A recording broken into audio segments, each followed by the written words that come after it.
어제 새벽 말씀 서두에 잠깐 나누었던 것처럼 아가서는 남녀 간의 사랑을 다루는 연가입니다. 그래서 이 남녀 간의 사랑을 시적인 표현들로 이렇게 기록되어 있기 때문에 그 구절 구절의 의미가 무엇인지를 우리가 깊이 음미해 보지 않으면 이것이 무엇을 의미하는지 그냥 잘 모르고 그냥 넘어갈 때가 참 많습니다. 어, 그러다 보니 저도 사실 이 아가서 말씀을 한 번도 이렇게 설교 본문으로 사용해서 이렇게 말씀을 나눠 본 적이 제 기억에 거의 없습니다. 그렇다 보니까 저도 이 말씀을 새벽에 준비하면서 나눌 때 그 구절 구절의 의미가 무엇인지 이렇게 정확하게 해설서들이나 이런 것들을 찾아보면서 이렇게 말씀을 준비하고 나누고 있습니다. 저도 이전에 그냥 모르고 그냥 넘어갔던 말씀 구절 구절들의 의미를 다시 한번 깊이 새겨보면서 이런 의미가 있었고 이런 하나님의 사랑이 여기에 담겨 있구나라는 것을 깨달아가면서 우리 성도님들과 이렇게 새벽의 은혜를 지금 나누고 있게 됐는데요. 오늘 본문을 보면 앞서 말씀드린 것처럼 이 아가서가 남녀 간의 사랑을 이렇게 연가로서 기록하고 있지만 그 사랑 속에서 우리는 우리를 향한 주님의 사랑을 발견하게 되는 것이고, 더 나아가서 이 아가서가 그런 주님과의 깊은 사랑의 관계로 저와 여러분을 초대하고 있다는 것입니다. 어, 여러분, 사랑이라고 하는 것에는요 시련이 뒤따릅니다. 다시 말하면 장애물이 있다는 거예요. 사랑에는 장애물이 있다는 것입니다. 사랑을 찾아가는 길에 수많은 장애물이 있다는 것이죠. 본문에도 보면 여인을 사랑하는 남자가 자신을 향해 오는 모습을 이렇게 묘사함으로 이렇게 시작이 되는데, 그 모습이 노루가 재빨리 산을 뛰어넘고 또 어린 사슴이 거침없이 언덕을 뛰어넘는 모습으로 묘사를 하고 있습니다. 8절과 9절을 상반절을 보면 내 사랑하는 자의 목소리로구나. 보라, 그가 산에서 달리고 작은 산을 빨리 뛰어넘어 오는구나. 빨리 넘어오는구나. 내 사랑하는 자는 노루와도 같고 어린 사슴과도 같아서 이렇게 표현하고 있습니다. 사랑하는 사람이, 사랑하는 남자가 자신에게 오는 모습을 노루와 사슴이 산을 뛰어넘고 언덕을 뛰어넘어서 이렇게 자신에게 달려오는 모습으로 묘사를 하고 있는 것이죠. 그런데 여러분 어떻습니까? 남자가 여인을 너무 사랑하니까 그 산을 뛰어넘고 작은 산을 뛰어넘는 것, 그런 산과 작은 산으로 표현되는 장애물을 뛰어넘는 것이 아무런 문제가 안 된다는 거예요. 또 오늘 본문에 보면 두 사람의 사랑을 방해하는 여우가 나옵니다. 그것을 본문에서는 이 사랑하는 남자와 여자가 함께 데이트를 하는, 사랑을 나누는 이 포도원을 이 여우가 허물고 있다고 표현을 해요. 15절을 보면 우리를 위하여 여우 곧 포도원을 허는 작은 여우, 이렇게 표현을 합니다.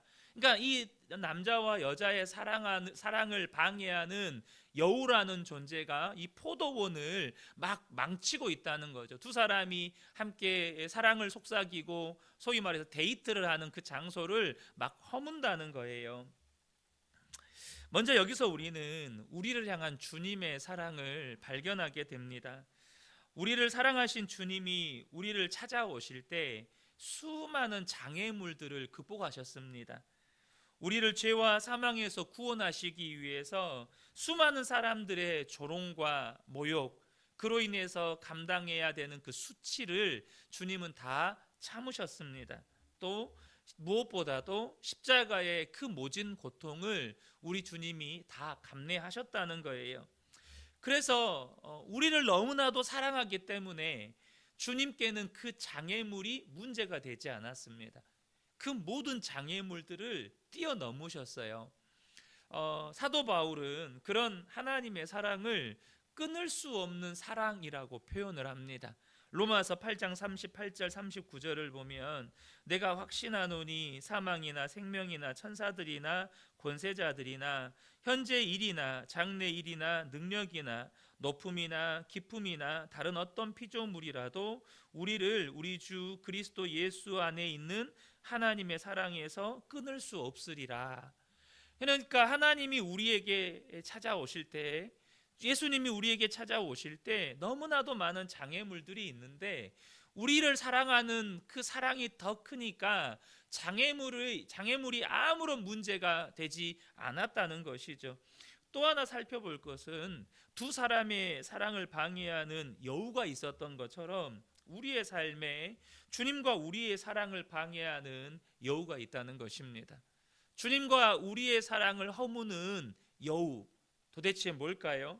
어떤 사람에게는 돈일 수도 있겠고, 어떤 사람에게는 세상 성공일 수도 있겠고, 또 어떤 사람에게는 사람들에게 인정받고 사람들에게 칭찬받고, 그래서 늘 사람에게 보여지는 모습을 너무 갖고 가는 거죠. 그런 것일 수도 있겠고, 여러분 어떻습니까? 여러분에게 주님과 여러분의 사랑을 허무는 여우가 무엇입니까? 여러분에게는 혹시 그런 여우가 없습니까? 오늘 본문은요, 여인이 그 자신이 사랑하는 남자에게 그 여우를 잡아달라고 요청을 합니다. 사랑을 방해하는 것을 다 잡아달라고 요청을 해요. 그러면 우리도 하나님 앞에 우리 속에 있는 하나님과 우리 사이에 그 사랑을 허무는 여우를 잡아달라고 요청해야 되지 않겠습니까? 하나님, 제가 때로는 돈 때문에 주님을 향한 사랑이 무너집니다. 하나님, 저는 세상 성공 때문에 주님을 사랑하고 싶은데 때로는 세상 성공에 내 삶을 빼앗기고 시간을 빼앗기고 내 열정을 빼앗겨 버립니다. 하나님, 때로는 내가 사람들에게 인정받고 칭찬받는 것이 목말라서 하나님을 외면하고 사람들이 원하는 것을 나는 또 그것을 하고 있는 제 모습을 보게 됩니다. 하나님, 내 안에 있는 여우를 잡아주십시오. 이것이 우리가 지금 수요예배 때 나누는 우상일 수도 있겠죠. 하나님, 내 안에 하나님보다 더 사랑하는 우상이 있습니다. 이 우상을 제거해 주십시오. 여인이 그 남자에게 여우를 잡아달라고 요청했던 것처럼 우리도 우리 속에 하나님과 우리 사이에 사랑을 허무는 여우들이 있다면 여러분, 이 새벽에 저와 여러분이 하나님 앞에 그것을 제거해 달라고, 그것을 잡아달라고 요청하는 저와 여러분 되시기를 예수님의 이름으로 축복합니다. 본문이 우리에게 사랑에 관하여서 주는 또 하나의 교훈은 뭐냐면, 사랑은요 절대 소극적일 수 없다는 것입니다. 소극적일 수 없기 때문에 사랑은 소극적이어서는 안 됩니다. 여러분 어떻게 결혼하셨습니까? 내 사랑을 상대방에게 적극적으로 표현했기 때문에 결혼이 이루어지는 것입니다. 물론 성격에 따라서 그런 적극적인 사랑을 표현하지 못해서 내가 그렇게 사랑을 표현하지 못할 수는 있지만 반드시 표현을 해야 됩니다. 무슨 말입니까? 내가 내성적이어서 부끄러움이 많아서 표현 못할지라도 상대방이 먼저 나에게 사랑을 표현할 때 내가 당신의 사랑을 받아들이겠습니다 라고 표현이 되어져야 여러분, 사랑은 결혼이라고 하는 열매를 맺을 수가 있는 것이죠. 본문을 보면 이 연인들, 그러니까 남자도 여자도 사랑을 앉아서 기다리지 않았다는 것입니다.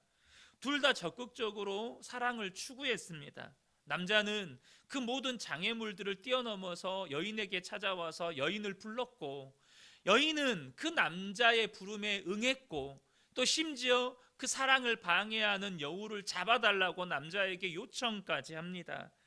오늘 본문 9절과 10절 그리고 13절을 보면, 내 사랑하는 자는 노루와 같고 어린 사슴과도 같아서 우리 벽 뒤에 서서 창으로 들여다보며 창살 틈으로 엿보는구나. 이제 노루와 사슴처럼 이렇게 뛰어온 남자가 여인의 집 벽 창문 사이로 이 여인을 이렇게 보고 있는 거예요. 그럼 이제 보는 것으로 끝났습니까? 그렇지 않습니다. 이제 창틈 사이로 여인을 보면서 이 남자가 말을 건넵니다. 10절에 나의 사랑하는 자가 내게 말하여 이르기를, 이것은 여인의 고백입니다. 그리고 그 남자가 이제 고백합니다. 나의 사랑, 내 어여쁜 자야, 일어나서 함께 가자.